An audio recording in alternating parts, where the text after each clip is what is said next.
This tutorial is for you to set up your own DC tracking grids.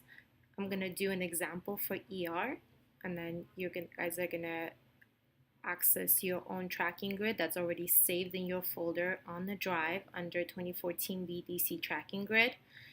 If you already had one previously, for example, Pod 2 had some tracking grids, I did add the new one and named it new. So when you transfer the data, please make sure to delete the old one.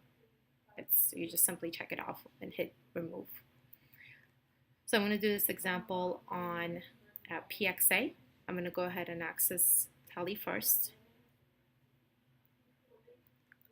The tracking grid now has 1, 2, 3, 4, 5, 6, 7, 8 tabs. The first tab is always step 1. For some of you, the department is already filled out. For the rest of you, you might have to fill it out, but it's very straightforward. You fill out the department, your rotation, the DC's name at this point. This is me. DC's email.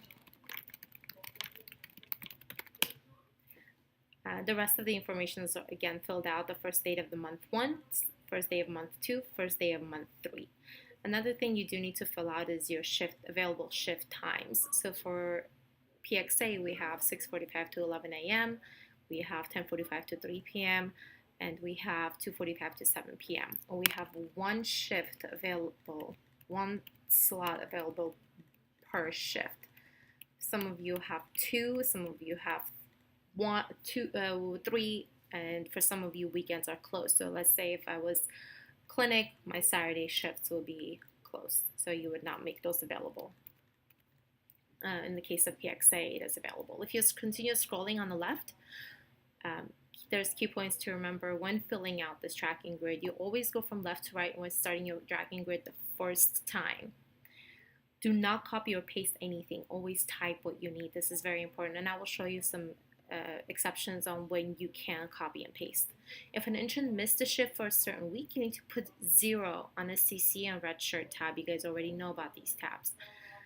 And then mark their missed shift on a status grid. The reason we don't want you to mark it twice is because it's just rework and it's not necessary to do it twice. Do not change any of the formatting on the spreadsheet. If please do not modify anything in this section or anything below this line. There is a reminder for missed shift policy. What is a rescheduled shift? How many reschedules are allowed? The rescheduled shift is one that gets canceled with a valid reason at least 48 hours before the start of the shift. And we allow 1 reschedule per month. Excuse miss shift is a shift that gets canceled within 48 hours of the start of the shift, and we allow 2 missed shifts per rotation, but no more than 1 per month. An unexcused missed shift is any missed shift that was not attended and it was not canceled before the start of the shift, and that's grounds for immediate counseling. Here we input the roster. So the CC's names. You guys all know where the rosters are located. So if we go under the DC tracking, again, the DCTG folder 2014B, there's 2 rosters, one for CC, one for red shirt. Let's go ahead and hit the CC one. So the roster is lined up appropriately. All you need to do is find your department. In this case, I'm going to look for PXA telemetry. Select the names. Copy the names. Right click it, paste special values only.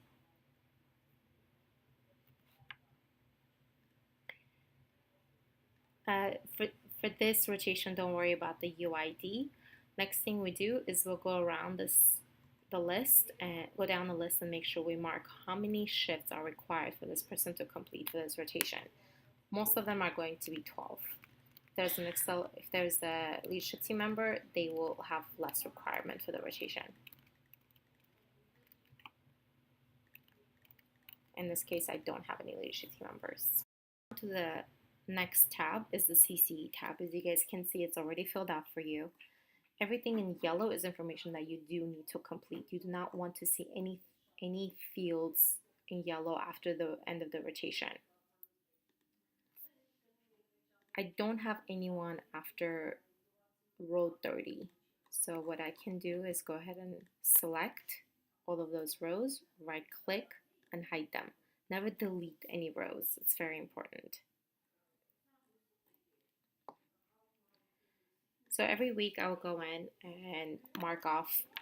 This will also automatically calculate for you depending on the information that you already put in, and mark how many hours each CCE did. So let's say if Ali had a missed shift for the week of June 15th to 21st, then we'll mark as 0.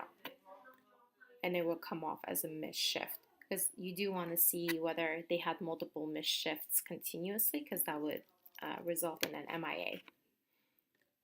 If they are going on LOA, what you can do is, if they're on LOA, you can go ahead and mark them off as LOA.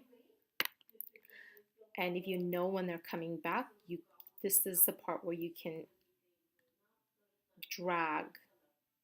As soon as a plus sign appears, when you land on this little square, you can drag that over. So let's say I know that Ali is coming back the week of July 13th, then I will just mark him off as LOA for that, for the four weeks that he's going to be away.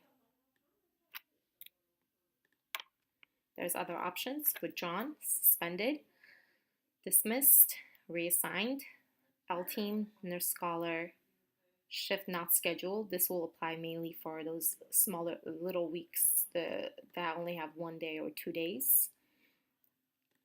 And accelerated.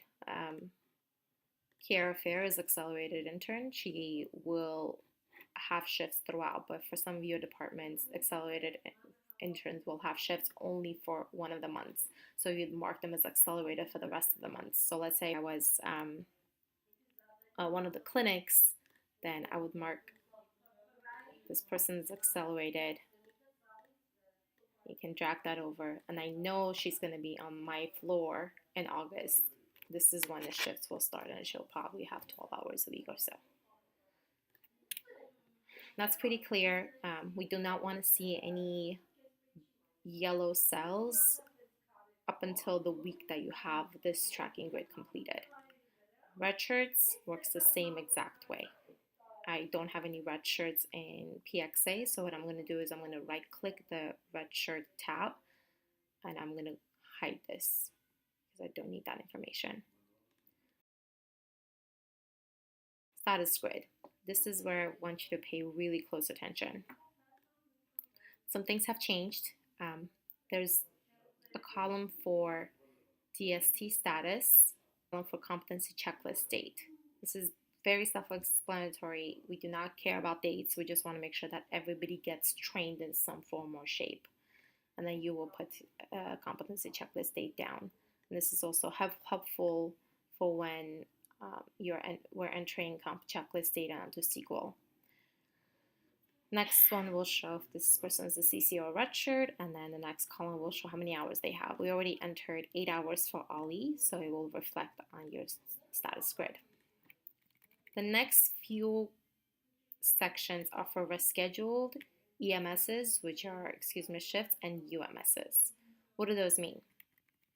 If somebody cancels their shift more than 48 hours in advance with a valid excuse, you will go in there. Let's say Mustafa emailed you far in advance and he wants to cancel his 6/17/14 shift.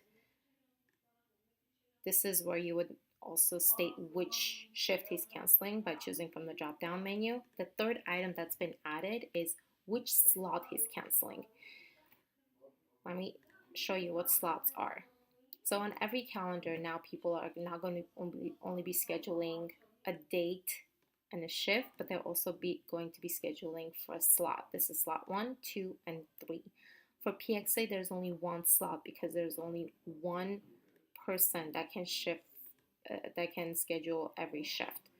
But for those of you that have 2 people per shift, every time you put their name down in a slot, you cannot move them anymore. So back to status grid, Mustafa will be canceling slot 1 because at PXA, I only have slot 1. Another cool thing that I want you to see here is if Mustafa requests another reschedule in the month of June, so let's say it's now June 29th, is requesting to reschedule a shift, if it's within the next, if it is not allowed, if it's against policy, that font will turn red, to alert you that this is potentially grounds for counseling. And you should notify your ADD and get approval if you believe that it's a valid reason. Again, same way, you would choose to cancel, you would choose a shift as well as a slot. Now, if he does reschedule the next shift in the following month, so now it's actually July and not June, it will be black to let you know that this is still within allowance. EMS works same exact way.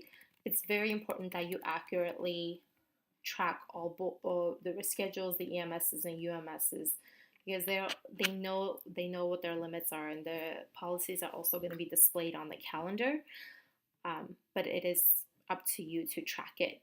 The beauty about this is also the tracking of EMSs and UMSs will do the misshift calculation for you automatically. So please make sure you stay on top of it. And that's why we don't have you track them on the DC tracking grid, because that will be double work.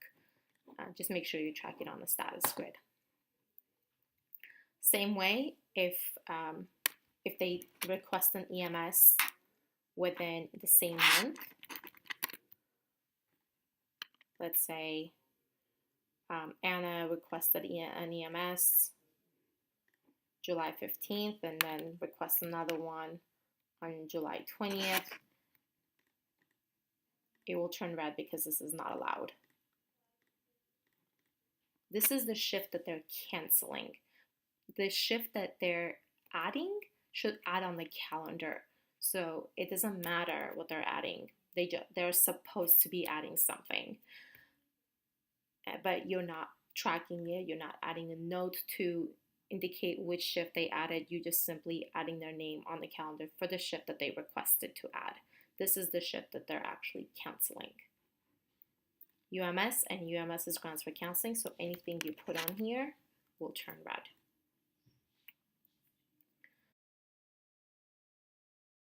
Monthly report, you're very familiar with this one, so you will go ahead and choose the month that you are willing to display the monthly report for, and you never have to actually worry about your monthly reports, because it will always display automatically. Your ADD will be the one to make sure that they track if people didn't attend, then what was the reason they don't have the correct number of hours for that rotation, for that month.